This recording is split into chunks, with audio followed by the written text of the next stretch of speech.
Hello friends, welcome to Preethi's Delicacy. இன்னைக்கு நம்ம Preethi's Delicacyல mutton biryani எப்படி பண்றதுன்னு பார்க்கலாம்.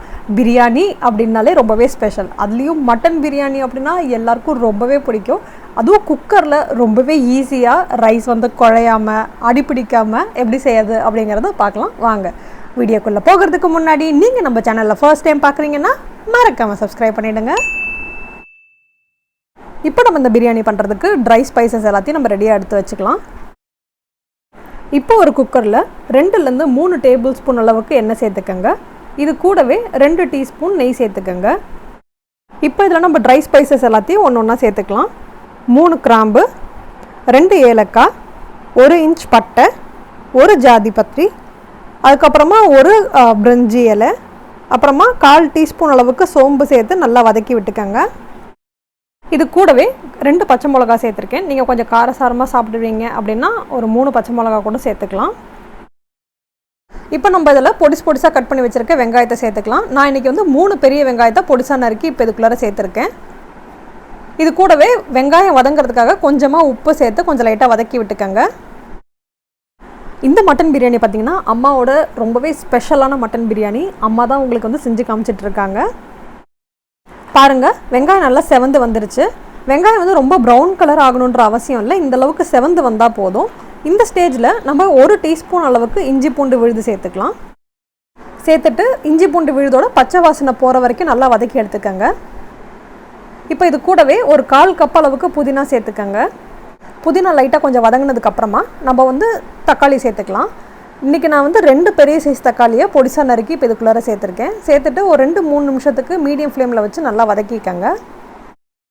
இந்த மட்டன் பிரியாணி பாத்தீங்கன்னா இது 4 பேருக்கான குவாண்டிட்டி. இது நீங்க 2 பேருக்காகலாம் செய்றீங்கன்னா நீங்க குவாண்டிட்டியை வந்து அப்படியே பாதியா குறைச்சிக்கங்க. இப்போ நம்ம மசாலாஸ் எல்லாத்தையும் ஒவ்வொண்ணா உள்ள சேர்த்துடலாம். தேவையான அளவுக்கு உப்பு சேர்த்துக்கங்க. இது கூடவே 1 டீஸ்பூன் அளவுக்கு ரெட் சில்லி பவுடர் சேர்த்துக்கங்க. அது வந்து தனி மிளகாய் தூள் சொல்லுவாங்க. நீங்க Kashmiri red chilli powder use பண்ணீங்கன்னா இன்னுமே கலர் ரொம்ப சூப்பரா இருக்கும். இது கூடவே 1 டீஸ்பூன் அளவுக்கு தனியா தூள் சேர்த்துக்கங்க. கடைசியா ஒரு 1/2 டீஸ்பூன் அளவுக்கு கரம் மசாலா சேர்த்து நல்லா வதக்கி விட்டுக்கங்க. இப்போ நம்ம இதல பொடிசா நறுக்கி வச்சிருக்க கொத்தமல்லியை சேர்த்துக்கலாம். சேர்த்துட்டு நம்ம வந்து மட்டன் பீசஸை இதுக்குள்ள சேர்த்துக்கலாம். இன்னைக்கு இந்த மட்டன் பிரியாணி செய்யறதுக்கான குவாண்டிட்டி பாத்தீங்கன்னா 300 கிராம் அளவுக்கு நான் மட்டன் பீசஸை வந்து எடுத்துர்க்கோம். மட்டன் சேர்த்ததுக்கு அப்புறமா ஒரு தடவை நல்லா கிளறி விட்டுக்கங்க. இந்த ஸ்டேஜ்ல நம்ம வந்து ஒரு 1/2 கப் அளவுக்கு தயிர் சேர்த்துக்கலாம். தயிர் சேர்த்துட்டு ஒரு தடவை நல்லா கிளறி விட்டுக்கங்க. மசாலாஸ் கூட வந்து நல்லா வந்து மிக்ஸ் ஆகட்டும். இந்த மாதிரி நம்ம மட்டன் பிரியாணியை குக்கர்ல செய்யும்போது மட்டனோட சேர்ந்து ரைஸும் வேகிறதுனால மட்டனோட ஃப்ளேவர் வந்து ரைஸ்ல நல்லா மிக்ஸ் ஆகி அந்த ஃப்ளேவர் அந்த டேஸ்ட் பாத்தீங்கன்னா அவ்ளோ சூப்பரா இருக்கும் பிரியாணில. பாருங்க மட்டன் பீசஸ் வந்து தயிர்லயும் அந்த மசாலாலயும் நல்லா மிக்ஸ் ஆக ஆரம்பிச்சிருச்சு. இந்த ஸ்டேஜ்ல வந்து நம்ம தண்ணி சேர்த்துக்கலாம். நாங்க வந்து இன்னைக்கு நார்மல் சாப்பாடு ரைஸ் தான் யூஸ் பண்றோம் பிரியாணிக்கு. தண்ணியோட அளவு பாத்தீங்கன்னா 1 கப் ரைஸ்க்கு 2 கப் அளவுக்கு தண்ணி. அதாவது நாங்க இன்னைக்கு 2 கப் ரைஸ் எடுத்துர்க்கோம் அப்படினா 4 கப் அளவுக்கு நாங்க தண்ணி சேர்த்துக்கிறோம். நீங்க ஒருவேளை பாஸ்மதி ரைஸ் யூஸ் பண்றீங்க அப்படினா 1 கப் ரைஸ்க்கு 1.5 கப் அளவுக்கு தண்ணி சேர்த்துக்கங்க. 2 கப்லாம் தண்ணி சேர்த்தீங்க அப்படினா ரைஸ் வந்து குழஞ்சிடும். தண்ணி சேர்த்ததுக்கு அப்புறமா ஒரு தடவை நல்லா கலந்து விட்டுட்டு நம்ம குக்கரை மூடிடலாம். ஒரு 4 ல இருந்து 5 விசிலுக்கு அப்புறமா நம்ம குக்கர் ஆஃப் பண்ணி வச்சிடலாம். இப்போ ஒரு கடாயில 1 டீஸ்பூன் அளவுக்கு நெய் சேர்த்துக்கங்க. நெய் சூடானதும் நம்ம வந்து ரைஸை வந்து 1/2 மணி நேரத்துக்கு ஊற வச்சு வச்சிருக்கிறோம் இல்லைங்களா? இப்போ அந்த ரைஸை வந்து தண்ணியை வடிச்சிட்டு இப்போ இதுக்குள்ளார சேர்த்துக்கலாம்.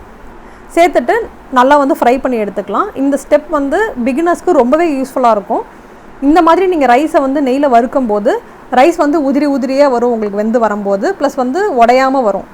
இந்த மாதிரி நீங்கள் செஞ்சு ட்ரை பண்ணி பாருங்கள். ஒரு 3-லேருந்து 4 நிமிஷம் மீடியம் ஃப்ளேமில் வச்சு வறுத்து எடுத்துக்கங்க. இப்போ நம்ம குக்கர் ஓப்பன் பண்ணி பார்த்தீங்க அப்படின்னா மட்டன் வந்து 80 to 90% நல்லாவே வெந்திருக்கும். இந்த ஸ்டேஜ்ல நம்ம வந்து ஃப்ரை பண்ணி வச்சிருக்க ரைஸை இப்போ இதுக்குள்ளார சேர்த்துக்கலாம். ரைஸை சேர்த்ததுக்கு அப்புறமா ஒரு தடவை நல்லா கலந்து விட்டுக்கங்க. கலந்து விட்டுட்டு உப்பு காரம் வந்து ஒரு தடவை செக் பண்ணிக்கங்க. இப்போ இதில் கடைசியாக நம்ம வந்து எலுமிச்சம்பழத்தோட சாறு சேர்த்துக்கலாம். ஒரு சின்ன எலுமிச்சம்பழம் ஃபுல்லாக எடுத்துக்கங்க. ஃபுல் எலுமிச்சம்பழத்தோட சாறு இப்போ சேர்த்து ஒரு தடவை நல்லா கலந்து விட்டுக்கங்க.